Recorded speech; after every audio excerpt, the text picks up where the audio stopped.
Star Wars Republic Commando.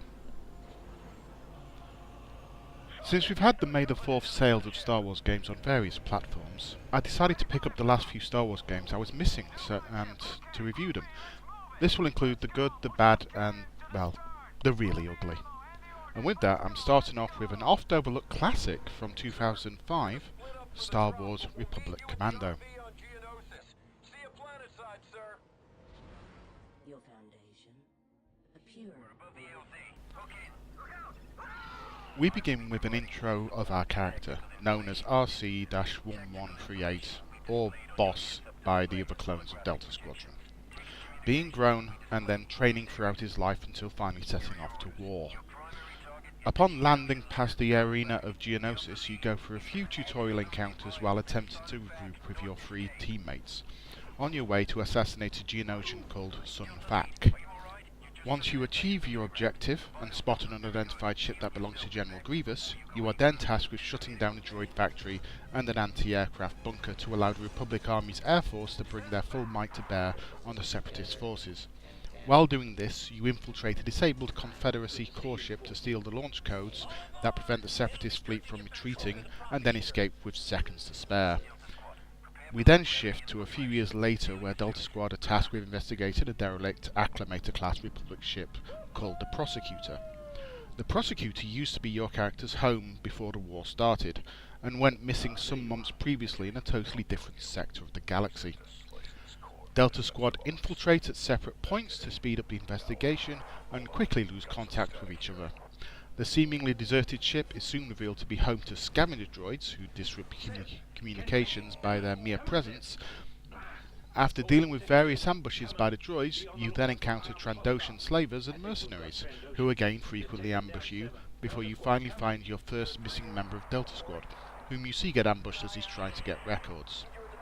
You then spend a lot of the remaining chapter finding your captured squad mates and gathering information from the computers on the Prosecutor.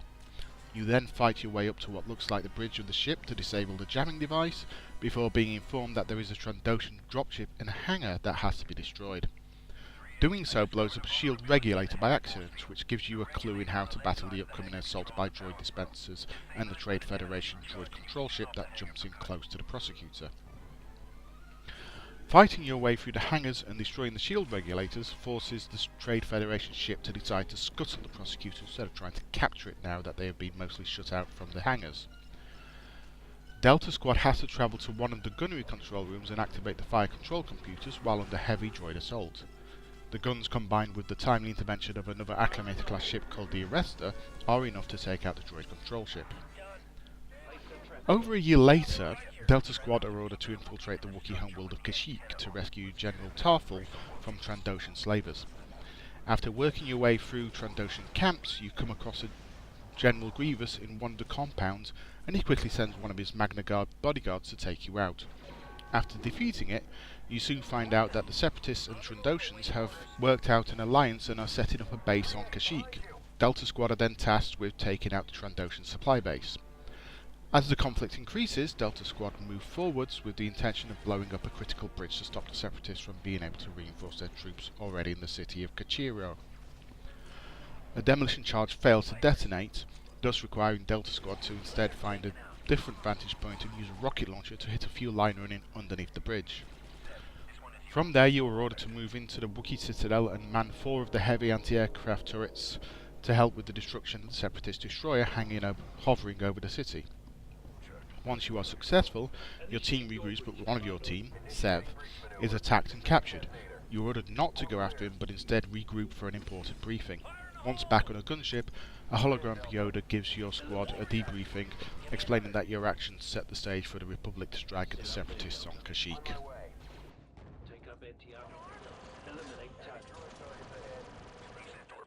Republic Commando is a first-person shooter with tactical elements.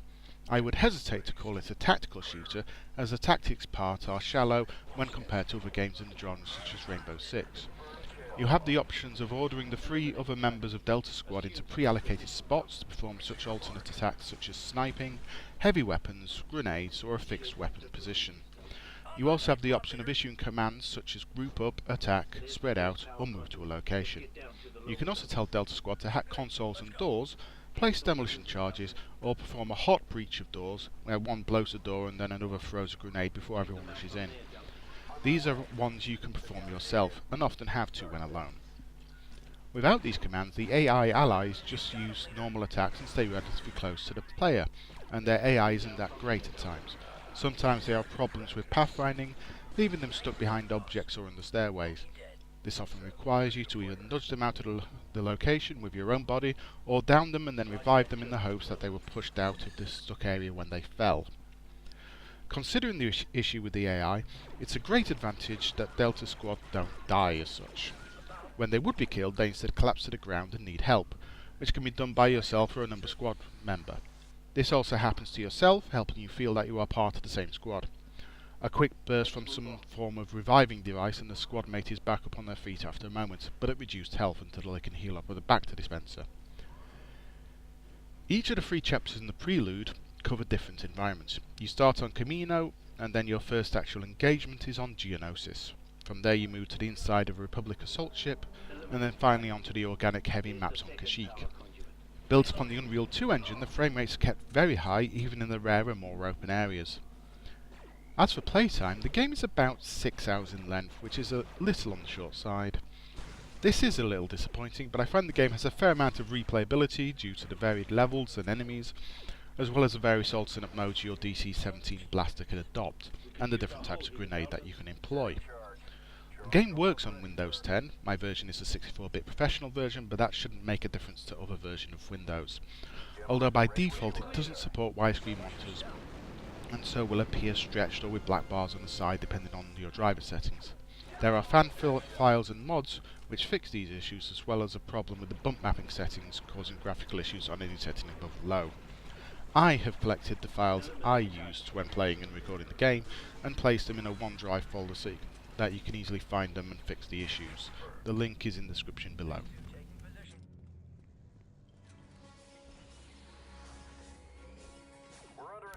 As with almost any Star Wars game, they have access to the Lucasfilm library of sounds and thus can make all the sounds feel energetic and real.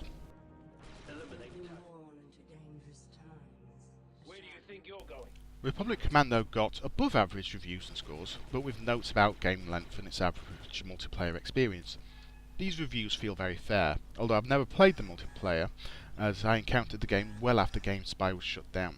There is now a program which you can find in the OneDrive link below, that alters your host file, taking the requests and data that were meant to go to the official servers and redirects them so that you can find peer-to-peer games that people might host. As of writing, I have unfortunately not been able to find anyone hosting a game, so I've been unable to test it out. I do wonder if it was the less than stellar reviews and ratings that made LucasArts not follow up on the sequel they were considering at the time, called Imperial Commando, or whether it was a change of direction for the company. I know I would have loved to see the sequel with upgraded gameplay and graphics.